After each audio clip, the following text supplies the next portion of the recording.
আজকে আমরা বনু কুরাইজা গোত্রের পেছনে সেই ঐতিহাসিক ঘটনাগুলো দেখব যা একটা বিশাল সংঘাতের জন্ম দিয়েছিল। গল্পের শুরুটাই হচ্ছে একটা মারাত্মক অভিযোগ দিয়ে, বিশ্বাসঘাতকতা। আর ভাবুন, এই অভিযোগটা আনা হচ্ছে মদিনার অন্যতম প্রভাবশালী একটা গোত্রের বিরুদ্ধে। কিন্তু প্রশ্ন হলো, এত বড় একটা অভিযোগ কেন এলো? এর উত্তর খুঁজতে হলে কিন্তু আমাদের অনেক পেছনে ফিরে যেতে হবে, ইসলামের উত্থানেরও শত শত বছর আগেকার আরবে। আচ্ছা, তাহলে চলুন মূল ঘটনায় যাওয়া যাক। এই পুরো গল্পের কেন্দ্রে রয়েছে একটাই ঘটনা, খন্দকের যুদ্ধ। আর এই যুদ্ধকে ঘিরেই বিশ্বাসঘাতকতার গুরুত্বর অভিযোগটা সামনে আসে। ব্যাপারটা ছিল এমন, মদিনা শহর যখন শত্রুদের দিয়ে ঘেরা, ঠিক সেই সময়টাতে বনু কুরাইজার বিরুদ্ধে অভিযোগ ওঠে যে তারা শত্রুদের সঙ্গে হাত মিলিয়েছে। বোঝাই যাচ্ছে এটা মুসলিমদের জন্য পরিস্থিতিটাকে কতটা ভয়ঙ্কর করে তুলেছিল। কিন্তু এই সংঘাতের শিখরটা কিন্তু আরও অনেক গভীরে। চলুন একটু পেছনে গিয়ে দেখি কিভাবে মদিনা, মানে তখনকার ইয়াসরিবে, এই ইহুদি গোত্রগুলো এসে বসতি গেড়েছিল। ইতিহাস থেকে আমরা জানতে পারি যে এখানে আসলে দুটো বড় পর্যায়ে বসতি স্থাপন হয়েছিল, আর দুটো সময়ের মধ্যে ব্যবধান ছিল কয়েকশো বছরের। মানে বোঝাই যাচ্ছে আরবের মাটিতে তাদের শেকড়টা কতটা পুরনো আর গভীর ছিল। ইয়াসরিবে প্রথম ইহুদি বসতির গল্পটা কিন্তু বেশ ইন্টারেস্টিং। ঐতিহাসিক আল ইসফাহানি বলছেন যে এর শুরুটা হয়েছিল নবী মুসার পাঠানো একটা সেনাবাহিনীর হাত ধরে। কিন্তু সেই সেনাবাহিনী যখন ফিরে আসে, তখন তারা জানতে পারে যে নবী মুসা মারা গেছেন।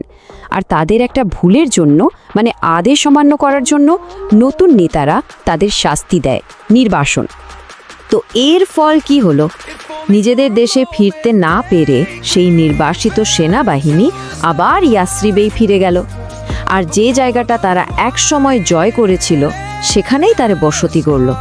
মানে ব্যাপারটা কোনো সাধারণ মাইগ্রেশন ছিল না, বরং একটা সামরিক অভিযান আর নির্বাসনের জটিল ফলাফল ছিল। আর এরপর থেকে বহু শতাব্দী ধরে ইয়াসরিবের ক্ষমতা কিন্তু এই গোত্রগুলোর হাতেই ছিল। একবার ভাবা যায়, প্রায় 1000 বছরেরও বেশি সময় ধরে এই পুরো মরুদ্যানটা ছিল তাদের নিয়ন্ত্রণে। তারা সেখানে বানিয়েছিল মজবুত সব দুর্গ, বিশাল বিশাল খামার, আর গড়ে তুলেছিল একটা খুবই শক্তিশালী সমাজ ব্যবস্থা। ইয়াসরিবে তখন প্রায় ডজন খানেক ইহুদি গোত্র ছিল, কিন্তু তাদের মধ্যে 3টা গোত্র, বনু কুরাইজা, বনু নাদির আর বনু কাইনুকা, সবার চেয়ে বেশি প্রভাবশালী হয়ে ওঠে, সামরিক আর অর্থনৈতিক দুই দিক দিয়েই। বিশেষ করে বনু কুরাইজা আর বনু নাদির, তাদের সম্মান ছিল আরও বেশি। তাদের বলা হতো কাহিনী বা পুরোহিত শ্রেণী, কারণ তারা নিজেদেরকে নবী মুসার ভাই হারুনের বংশধর বলে মনে করত। আর এই পরিচয়টাই তাদের বাকিদের থেকে একদম আলাদা একটা মর্যাদা দিত।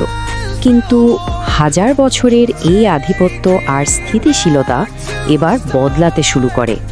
আর এর কারণটা ছিল শত শত মাইল দূরে ঘটে যাওয়া একটা প্রাকৃতিক দুর্যোগ। ঘটনাটা হলো, ইয়েমেনের বিখ্যাত মারিব বাঁধ ভেঙে পড়ে। আর এর ফলে যে বিপর্যয় হয়, তাতে ওখানকার দুটো শক্তিশালী আরব গোত্র, আউস আর খাজরাজ, বাড়িঘর ছেড়ে ইয়াসরিবে চলে আসতে বাধ্য হয়। আর তাদের এই আগমনই ইয়াসরিবের ক্ষমতার সমীকরণটা চিরদিনের জন্য বদলে দেয়।